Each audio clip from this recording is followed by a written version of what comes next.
Today is another day when we are going to continue with our studies about premarital counseling. And the topic of the day is communication. We will just look at the introduction, then we will continue with other lessons in the next videos that are coming. I pray that you be blessed by this lesson and will enjoy and get wisdom through this lecture. God bless you. The first and foremost, we have to understand why communication is very important and key. The heart of any relationship is communication. But no couple begin marriage with highly developed communication. It is not something they bring into marriage ready, but something to be continually cultivated through all the experiences of their shared life, says Dwight. So, given the contrast between listening and talking styles of men and women, it is easy to see why misunderstanding arise.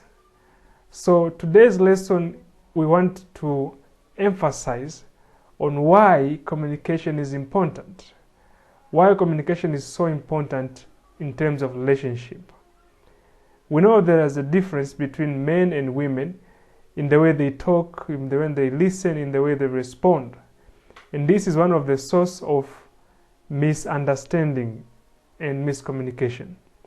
Through this series on communication, we are going to explain in depth about these dynamics and how to solve the challenges. The first thing to understand after we have known the importance of communication is that communication has a message. Any form of communication is carrying a certain message. And the message has three elements. There are words which we speak. There is how we speak those words, the tonality of the voice, and there is a non-verbal, the body language accompanying those words we speak. According to the University of California, our words convey only 70% of our message. The tone of our voice, how we say those words, convey 38%. And our body language convey 55% of our message. You see how one word can give multiple messages depending on how it is said. You see that we reveal more than what we say with our exact words. You see how much information we miss through social media, conventions like texting. I just want you to be aware of it. Be more observant and listen attentively, not just to what people say, but how they say and the body language and the non-verbals. You'll be a better communicator by understanding both what the words are meaning and the meaning of the tone and the body at large.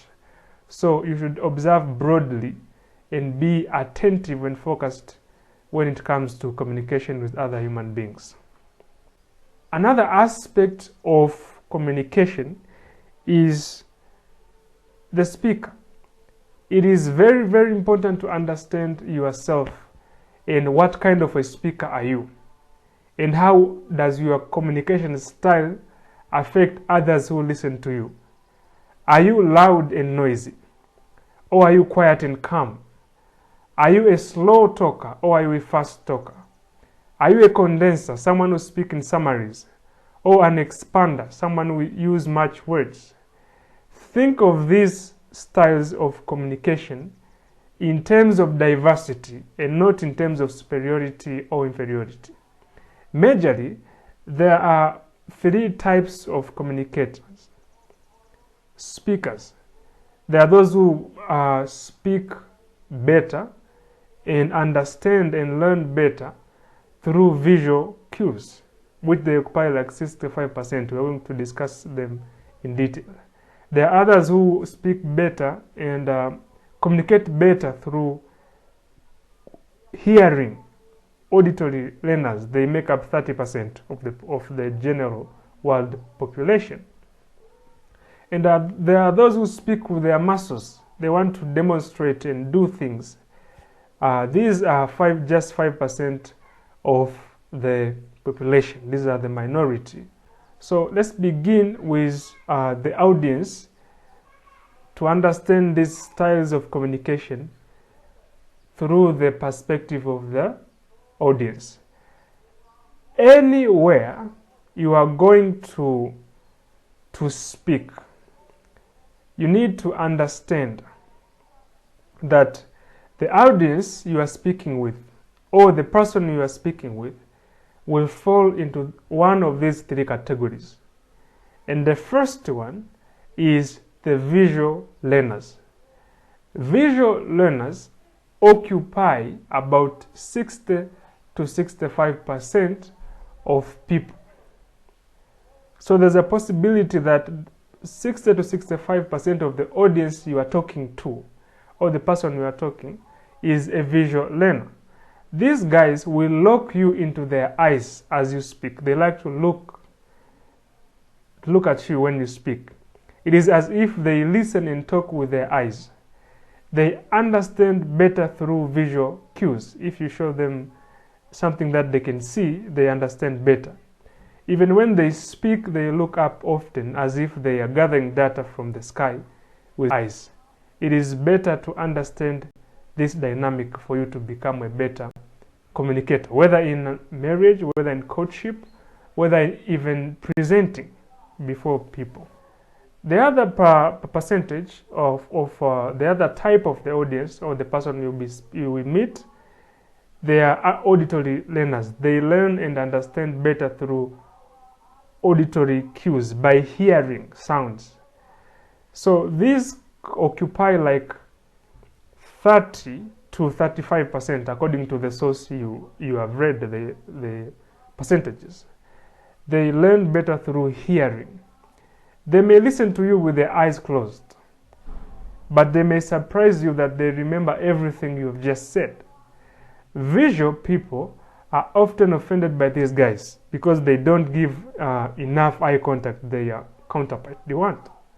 They just, most of the time, they don't even look at you. So if you're a visual learner, you might be offended by these people because they don't give you what you want actually, but you may be surprised that they understand fully what you are trying to say. So if you're a visual learner, do not cram. Others may be okay, but just different.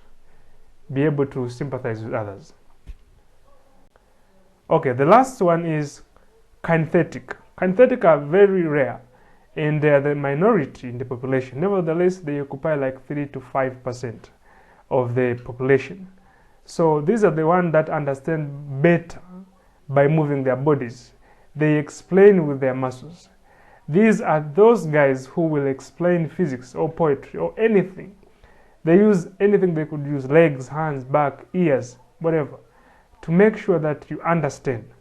For effective communication, it's better to mix these styles so as to reach them all. I'm going to explain it a little bit. So kinesthetic learners, these are the ones that like to demonstrate and act and do things. Okay? So when you talk to them, or when they talk to you, they will often explain by demonstrating, explain by acting. They want to show something, to move for them to get their message across or for them to understand you better.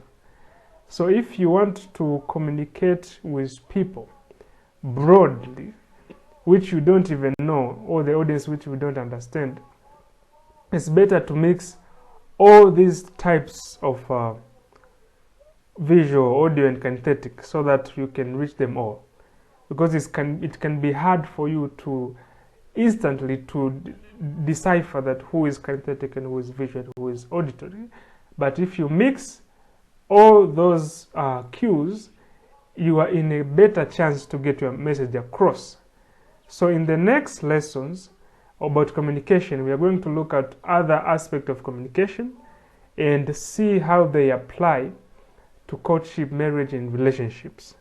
So I want you to be following and continue to study because it's going to be very interesting in the coming lesson. God bless you. See you next time.